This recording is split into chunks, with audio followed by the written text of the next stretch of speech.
I've been super excited to review this extruder for months, you guys. And it's a testament to the backlog of work that I have to do that it's taken me months to get to it, because you might have seen a couple of videos from months back where I actually showed this on video as a teaser. Well, I finally am getting around to the review of it because I've done all of the reviews on the Chinese extruders, and I wanted to do those first to really be able to put this into context and have a great comparison for it. So yeah, let's review this thing. Finally, the Bondtech LGX.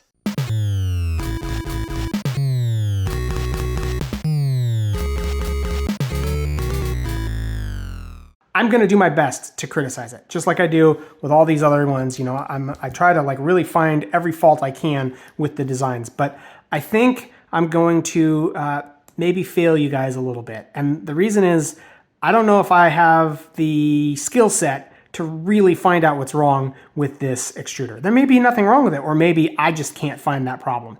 And the reason I'm saying that is because I am not an engineer. I am a designer. I'm trained as an architect, which I have to know a lot of engineering concepts and be able to converse with engineers. But when it really comes to getting into the weeds of engineering, I fall short. That's why there are professional engineers and professional architects.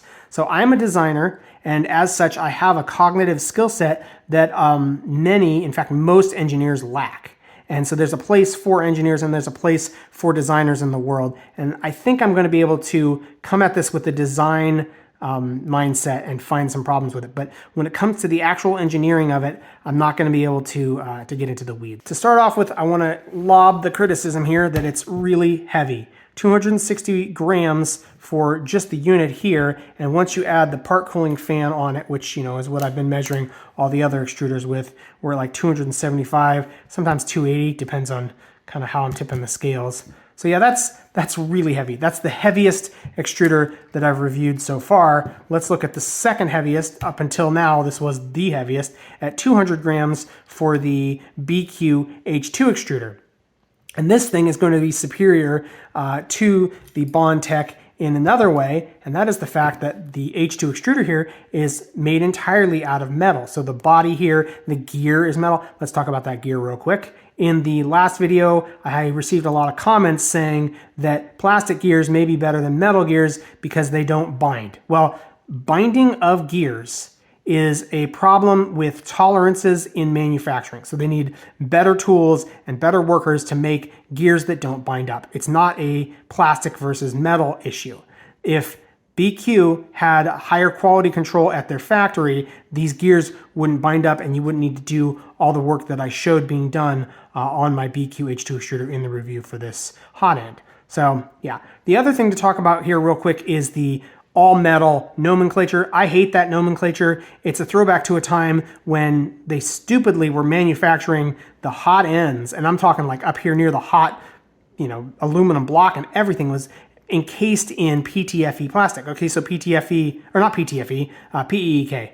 And that's a high temperature plastic and all that, but you shouldn't be putting plastics that melt at high temperature up against another high temperature thing that's meant to melt another type of plastic. What a stupid, stupid idea. And so to show the ludicrousy of that idea, they started calling things all metal. I think that distinction comes from E3D. I don't remember, but no, we should call it PTFE lined versus metal throat. Okay, so the PTFE liners in our filament path are actually very advantageous for everything that you would print below 265 degrees. PTFE has far less friction for the filament path than a metal liner or than the metal throat would have. So you can see over there, that's my printer that goes inside of an enclosure, and the hot end on that printer is one of these BQ H2 extruders, which I have replaced the aluminum heater block here with one of these copperhead heater blocks and throat combinations from Slice Engineering. These things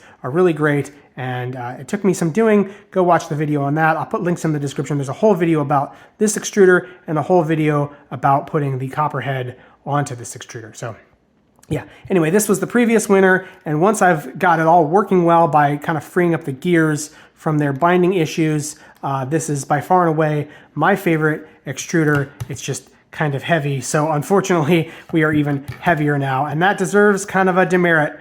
But the reason I think for the heftiness is because this extruder motor is quite a bit larger. And that means it has quite a bit more power or torque or whatever. You can see it's larger in X, Y, and Z. All dimensions, it's bigger. And that means all the weight, I think all the increased weight is coming from that larger stepper motor.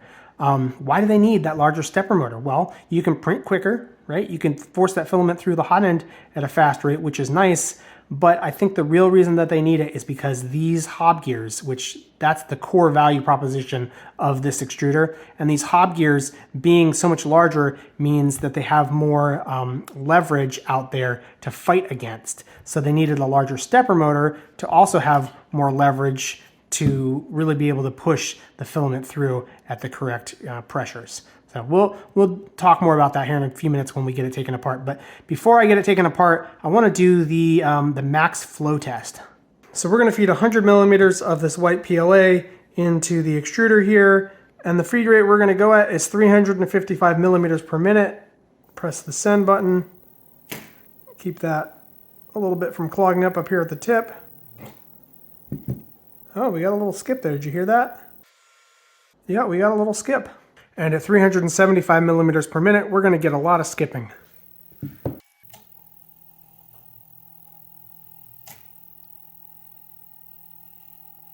Time to take this apart and see what makes it tick on the inside. Taking the fan off the side, the first thing we notice are these nice air channels, which keep the blasts of air away from the part and the hot end here, and that's what you want. Part cooling fans are a separate thing that you can turn on and off, but it gives you control, whereas this hot end cooling fan always needs to be on. So having air from the hot end cooling fan blasting on your part is a no-no, and that's nicely solved with this pretty design here. But you'll notice that there's an air gap between this heatsink here and the plastic body of the extruder.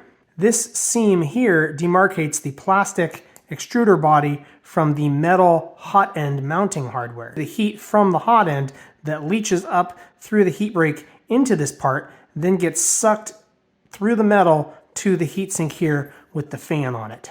And that long distance that the heat needs to flow brings up questions about the efficiency of this design at stripping away the heat from after the heat break.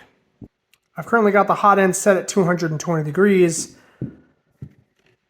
but my miscalibrated multimeter K-type thermistor, thermocouple I should say, only measures like 180.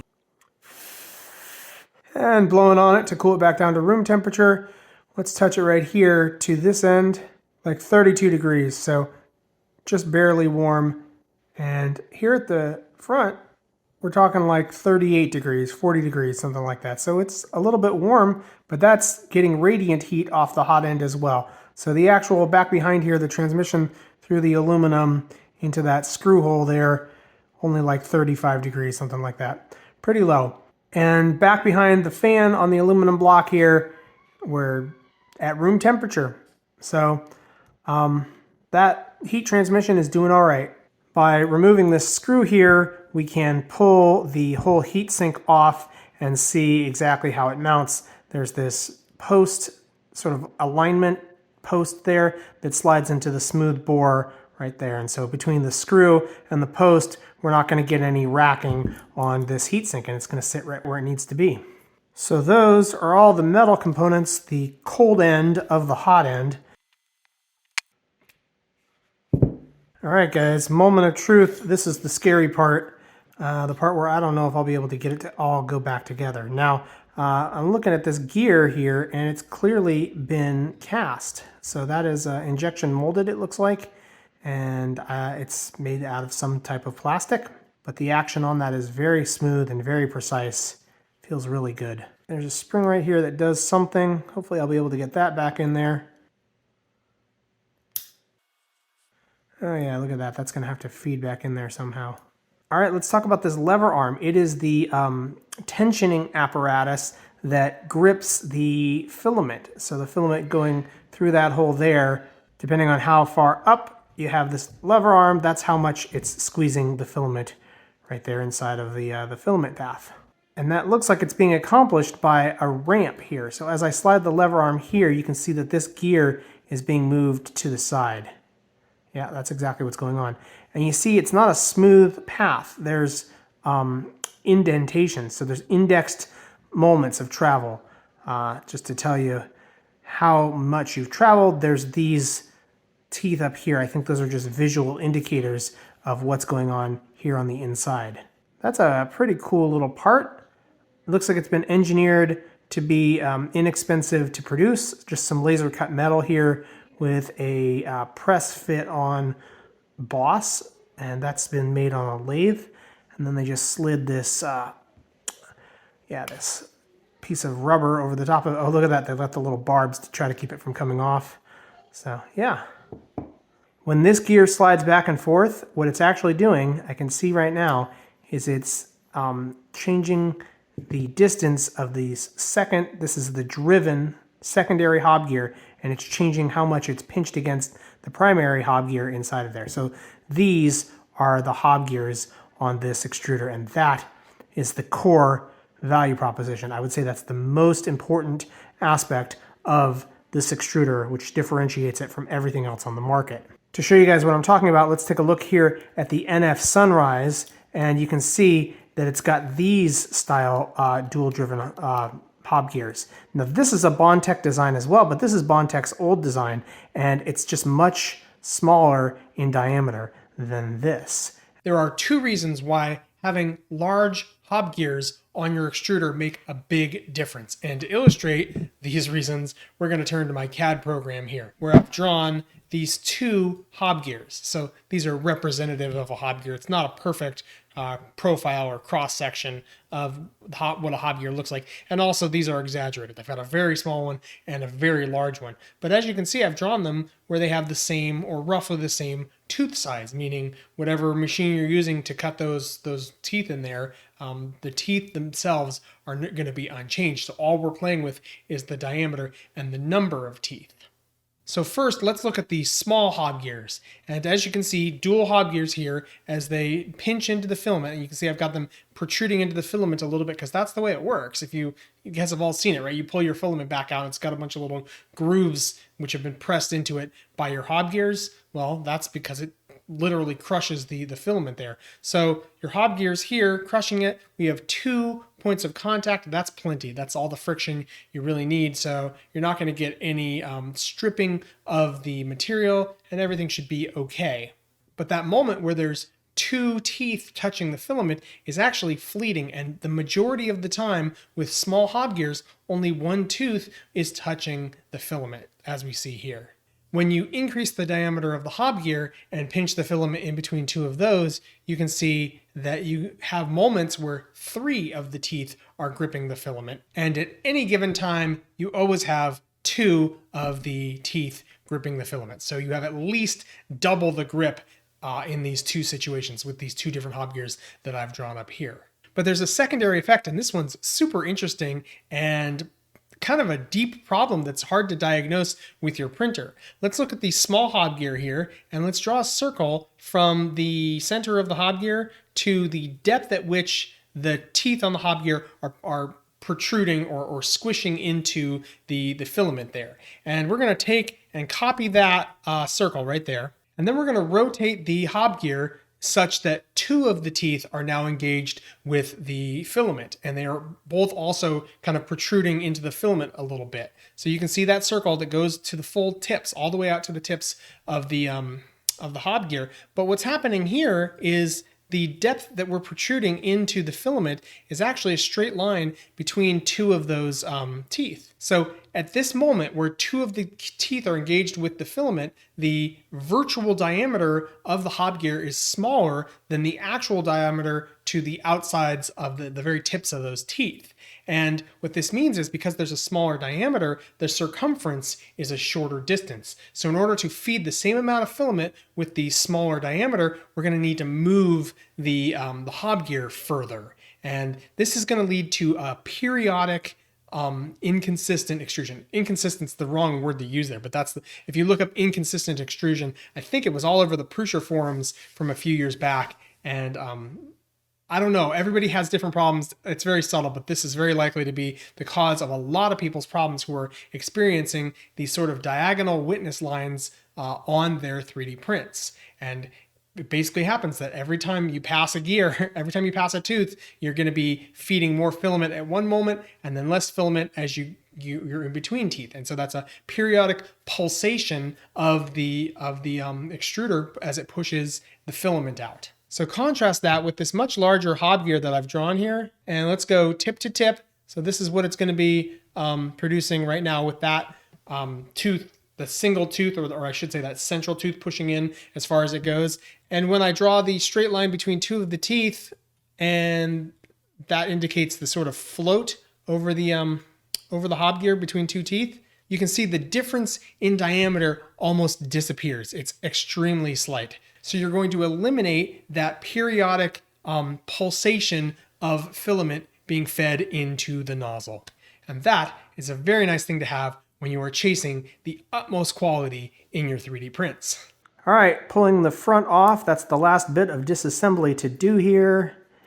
And carefully, there we go. All right, there's another laser cut part. Oh, look, there's some grinding marks there. So that's the symmetrical back end portion that also has the sort of indexed moments for the tensioning mechanism. Here's the PTFE tube gripping component that slides right into the shell like that. And of course, this is the primary hob gear.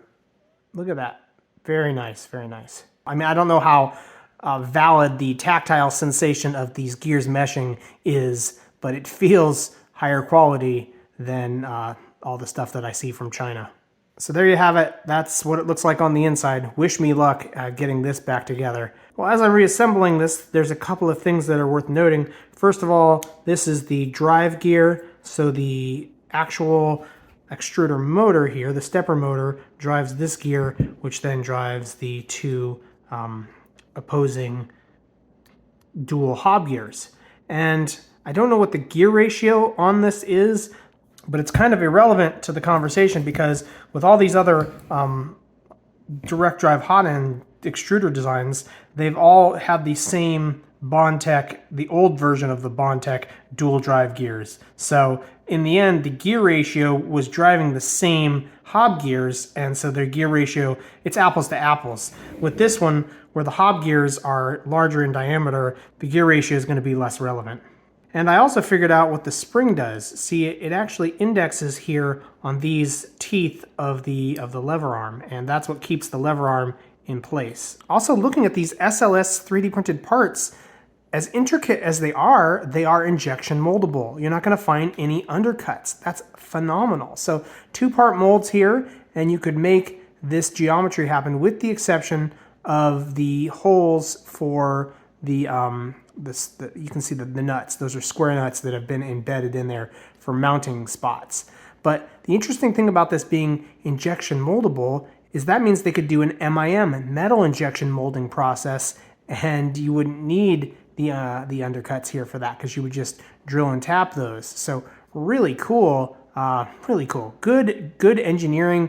They've clearly set themselves up for the future. If this becomes a very popular direct drive extruder, they can switch their manufacturing process from the low volume SLS into high volume injection molding. But they're going to have to make a significant investment into tooling to make that happen. So without the volume, they're never going to bother. But yeah, the injection molded parts are always stronger and better and cheaper and all that than 3D printed parts, even SLS printed parts. And here's how you get that spring back in place. You assemble it to this level, and you can see the tip of the spring right there. So you grab it with some sort of needle nose pliers or otherwise, some wedge of some sort, some tool, and you just got to lift that spring up and get it up and over the metal part right here. All right, let's put this in context then.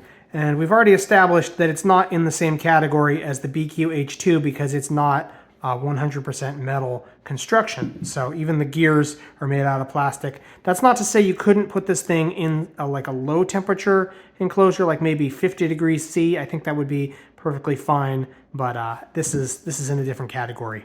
So that means the best two comparisons are going to be the NF Sunrise and the Sherpa Mini. Now, starting with the Sherpa Mini, you're going to have the best flow characteristics as I've got this set up because that is a Mosquito hot end, and that's just fantastic. Phenomenal performance. The Copperhead is not as good. It's just not as good. That's their lower level, lower tier hot end from Slice Engineering. So you get the better hot end itself here, and you get some nice gearing. Now, a lot of people want to point out that there's a lever arm there, which could lead to a little bit of shaking as you're printing, which could lead to a little bit of inaccuracy. But you don't have to mount this to the printer up here at the extruder. You could mount it to the printer right there at the hot end and have the extruder sitting up above. So from your mounting point to the tip of your nozzle would be about the same if you did something like that. Now, the two major differences between the LGX extruder and the Sherpa Mini are the larger hob gears on the LGX and also the more precise lever for controlling filament tension. On this one, you gotta just sort of dial it in and hope that you're getting consistent tension, or you just leave it and you never touch it. To get filament in and out, you really have to pull that lever arm to the side, and that takes a bit of force. That's awkward. So this is just so much more pleasant to be able to just push that to the side, get your filament in there, and then pull it over until it feels nice and tight. So you would choose the LGX if you want the performance of the larger hob gears, as well as the ease of use with filament loading over the Sherpa Mini. But you would choose the Sherpa Mini for the amazing flow characteristics of the Mosquito and the ultra lightweightness of it. So this to me is a winner because I am fixated on lightweight, and I'm willing to forego some of those other benefits. However, if you do choose the LGX for the other benefits, then the number one competitor here is the NF Sunrise. And I think that this extruder probably exists because of this one. So this is China's answer to this. And it features that lever arm that makes it easy to load and unload filament. So you just flip it open, the breech is completely open, you can slide the filament in there and do that. Whereas with the LGX, it's basically the same deal. You flip the lever that way to load filament, and then you pull it over to tension the filament down. And with this, it's nice because you set your tension, and it's infinitely adjustable, right? You set your tension, and then it doesn't matter, you don't need to touch it to pull that breech open. You can just flip the lever arm. So that's pretty nice. With the LGX, it's got those indexed moments, so you'll know that you're always getting consistent tension on that one as well, with no awkward sort of spring dial knob sitting off the side. This is just much cleaner. And as we saw, the speed limit of this one is higher than the NF Sunrise. So all things told, this one has the large hob gears and better flow, and that mechanism, it's got all the bells and whistles. This is feature for feature the best direct drive extruder that I've got my hands on, and notably missing here is what's the offering from E3D? What's that thing called? The Hemera. So I haven't seen that thing in person, and I don't know. If you guys somebody wants to send me one, maybe I'll review it. And there's plenty of other reviews out there touting all of its features. So I think you guys can put it into context yourselves. And hey, chime in if you guys think that the E3D actually beats this one. All right, let's talk about the gears inside of this extruder, because they are all made out of plastic. And you guys know I really don't prefer plastic gears, but those gears, they feel amazing. They engage really well, which means that the walls on them are perfectly vertical, and the tolerance is just really high. You can just feel it. And so that gives me a boost of confidence, which is good, because the other problem with the gears in this thing is that none of them have a bearing. So they are all bushings, right? So the plastic of the gears is rolling or just sliding across a highly polished stainless steel axle for every one of the gears. And if this was a product of China, I would say BS. That's not going to last more than a couple of weeks. But because this is a Western engineered thing, because there are professional engineers on staff at Bondtech, I'm going to defer to their judgment and assume that they know what they're doing with the plastic on stainless. But if there's an engineer in the audience who's done the test and who can tell me that that's a mistake, I would love to hear from you. Or if you can back up what Bondtech has done. I would love to hear from you as well. So please chime in the comments and tell me, give me some assurance that the plastic bushings for the gearing is okay.